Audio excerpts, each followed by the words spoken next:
300 ore di lavoro tra luglio e agosto per ripulire e ricolorare le oltre 12.000 lettere che compongono i nomi degli oltre 800 soldati vicentini caduti nella Grande Guerra, in quelle in Libia, in Spagna e in Africa orientale, incisi in 30 lapidi che si trovano al Museo del Risorgimento di Monteberico.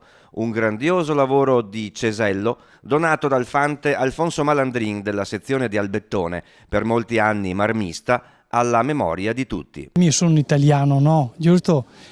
E che credo all'Italia, se anche adesso le un po', però sono sempre un cosa patriottico, giusto? Mi sento italiano e mi sento onorato di aver fatto questo lavoro ai nostri caduti per la guerra.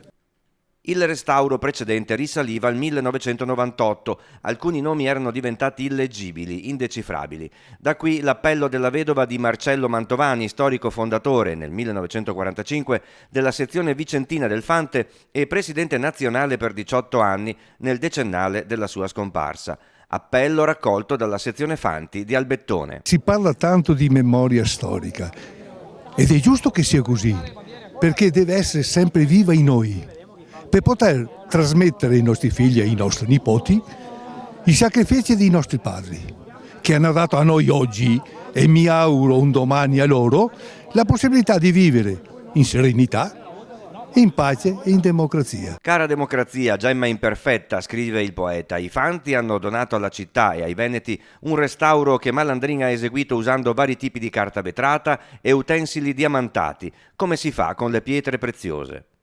Qua ci sono i nomi di nonni, di persone che sono morte per rendere l'Italia migliore, e quindi mi piace proprio il fatto che abbiamo riportato alla luce anche proprio la lettura di quei nomi per dare dignità, per dare una storia, per dare luce vera alla storia di queste persone. Per tanti giovani qua Ragazzi del 99, se non anche prima? Sì, ma gente da 18, 20 anni, 19 morti qua.